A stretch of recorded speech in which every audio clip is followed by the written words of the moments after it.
You're listening to the Nichole Banks podcast, episode 117, The Soft Life After the Hard Years.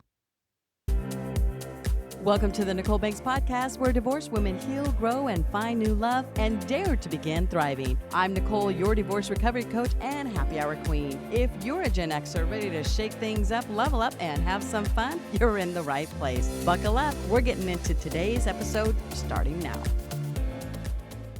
Good morning. Good morning. Hello. Hello. I hope you guys are doing well. I truly mean that from the bottom of my heart. I really do. I love the fact that you guys DM me and say, hey, what about this or what about that? It's so nice to know that people are reaching out. You have access to me. You are more than welcome to reach out. Let me know what's going on. I may not have all the answers, but I bet I have a resource for you somewhere or another. But I hope you guys are doing well. Last night was Halloween. Happy November 1st. What? I know, 2 more months and New Year. So I've got some things that are happening and brewing and all this stuff. But last night it was cool because we ended up having Halloween at the house. I think you guys heard me tell you that I would be doing that. I'd be staying home, and oh my goodness, we had neighbors passing out popcorn, and one neighbor set up this cotton candy. And I'm like, can I go over and get cotton candy? Jeff goes, no, those for the kids. And I'm like, okay, like the third set of families that had come in just before we got ready to close up shop at our house, all the adults had cotton candy. I'm like, wait, what? Jeff goes, no, they're for the kids. I'm like, I'm a kid too. Can I have cotton candy? No, he didn't want me all jacked up on sugar before going to bed. I don't blame him. I get jacked up pretty quickly on sugar. So there is that. Today, I need to say something that might ruffle a few feathers. Yeah, here we go. I am officially done with the hustle, the chaos, the emotional Olympics. I'm deep into my soft life era. Now, before you picture me on a yacht in Italy with a glass of champagne, don't get me wrong, I'm available for that too. The soft life I'm talking about isn't about luxury. It's about peace. It's about choosing calm over chaos, ease over exhaustion, alignment over approval. Because after the hard years, the heartbreak, the divorce, the sleepless nights replaying what went wrong, you deserve a season that doesn't require you to fight so damn hard. So let's clear this up, okay? The soft life isn't about giving up, it's about slowing down. It's not lazy, it's liberated. It's waking up realizing you don't have to prove anything to anyone anymore. You don't have to fix everyone. You don't have to chase what's already meant for you. The soft life is boundaries with a side of bubble bath. It's saying no thank you without writing a 3-paragraph apology afterward. It's giving yourself permission to heal in peace, not in performance. Yeah, it's about that. I did not stumble into my soft life. I crash landed into it. After my divorce, I was exhausted, not just tired, soul tired. I was hustling for worthiness. I was trying to prove I was okay, that I could handle it, that I didn't need help. And then one day I hit a wall. And I remember sitting in my kitchen surrounded by half-folded laundry, a cup of cold coffee, and that deafening silence that hits you after years of chaos. I took a breath and thought, I am done. I'm done explaining, done overextending, done fighting battles I didn't even want to win. And that's when my soft life started. Not with a vacation or a vision board, but with a deep exhale.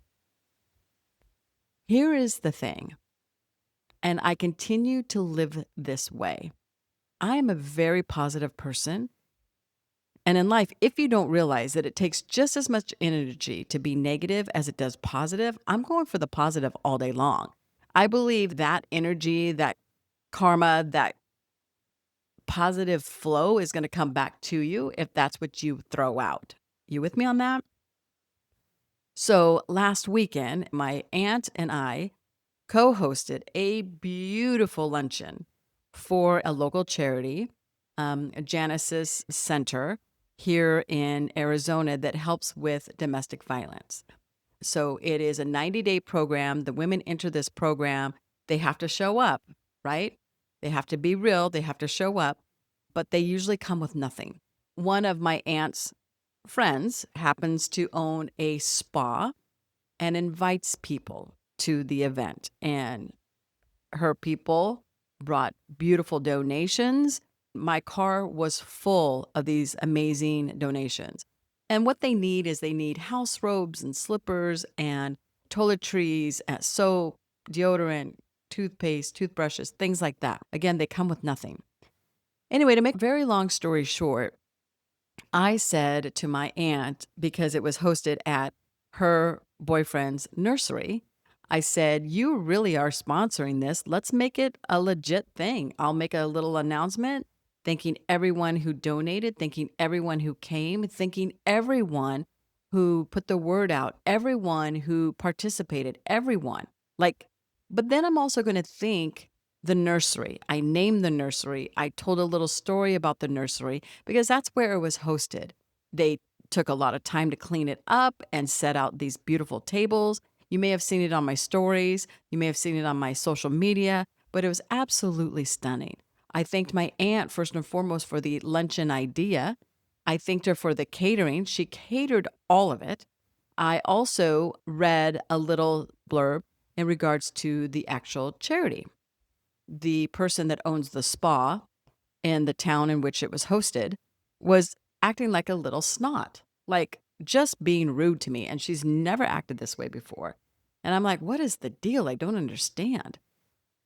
So then that evening, I posted about when people come together, we can do beautiful things. And I shared the pictures and I tagged the nursery and I tagged my aunt.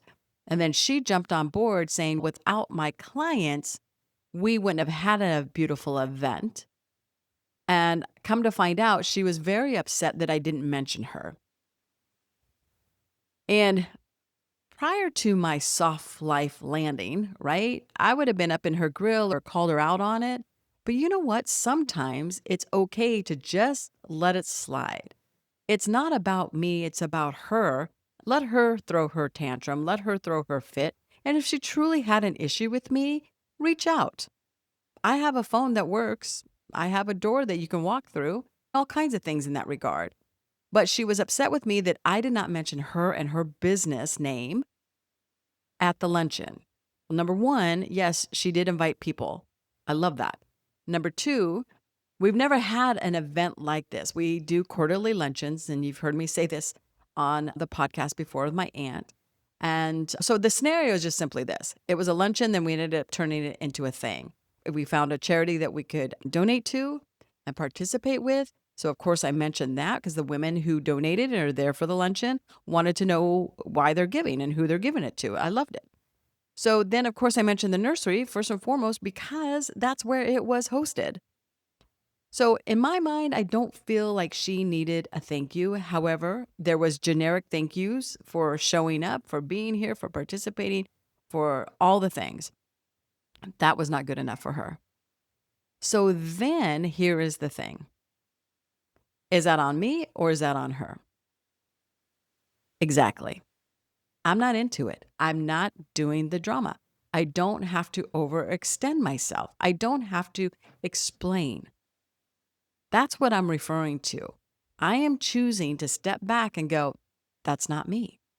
I don't want to live that way. Because the minute I do, I get amped up and trust and believe I will slice and dice her like no tomorrow. Does she deserve that? No. But the backside of this story is simply this.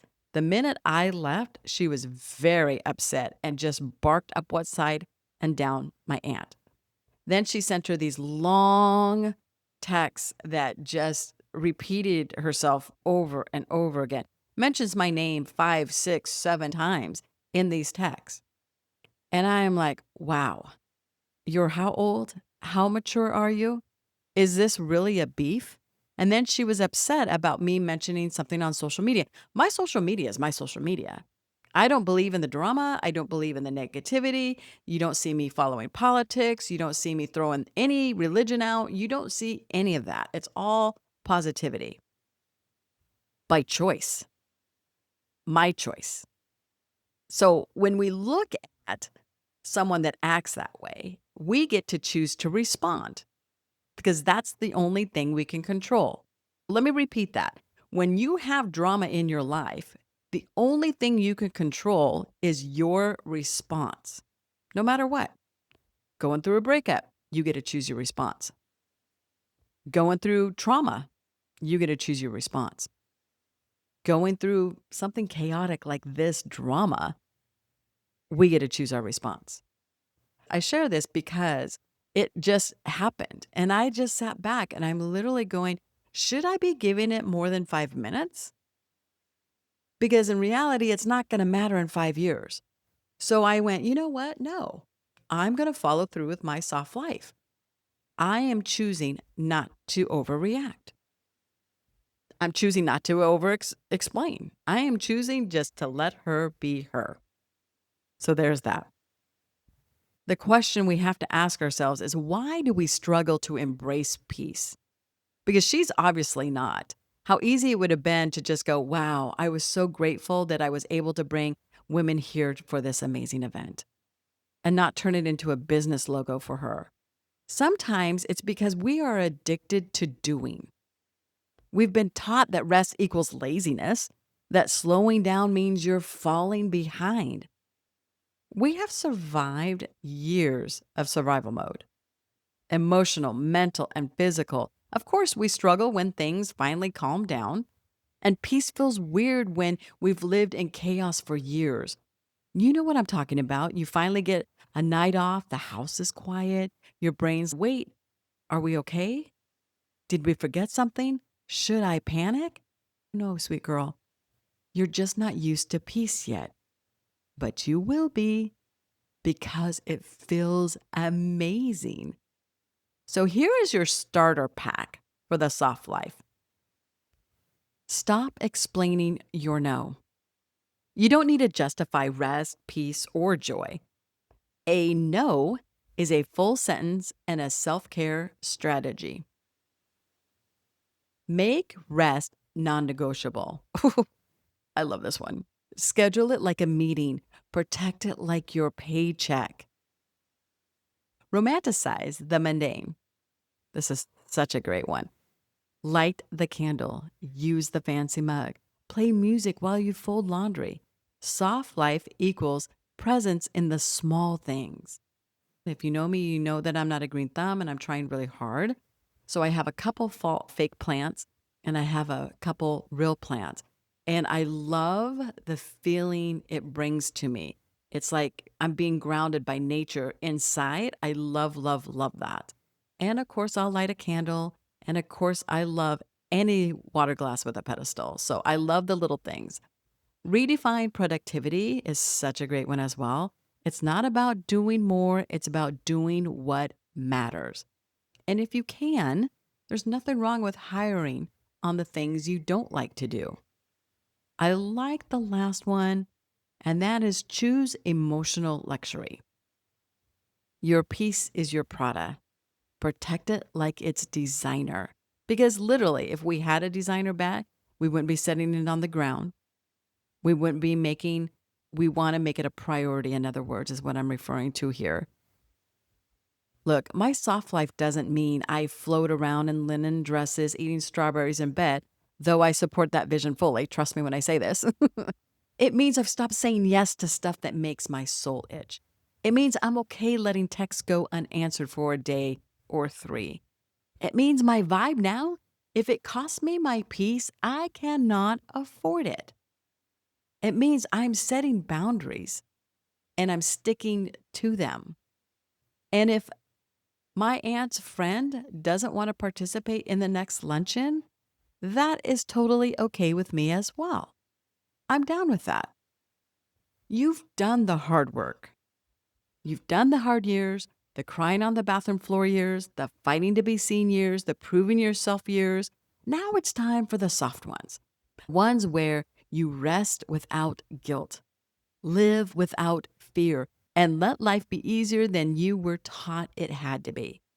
This season isn't about doing more, it's about finally being more you. What it's all about, making you a priority. All right, ladies, if this episode, of course, spoke to your soul, share it with a girlfriend. I always appreciate the reviews, so please keep them coming.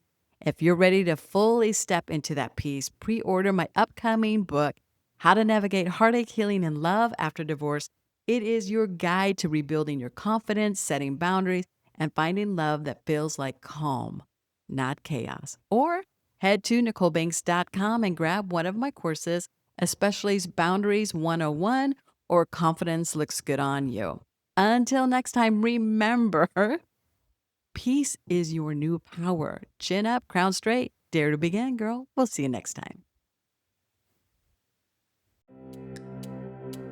That's a wrap for today's episode. I hope you're feeling as refreshed as a spiked lemonade on a hot day. If you love what you heard, don't forget to subscribe, leave a review, and spread the love. Want to go deeper? Check out my courses, women's retreats, and the Dare to Begin membership, where we put everything we've learned into action. NicholeBanks.com. Don't forget, I spell my name with an H. NicholeBanks.com. Until next time, keep leveling up and dare to begin.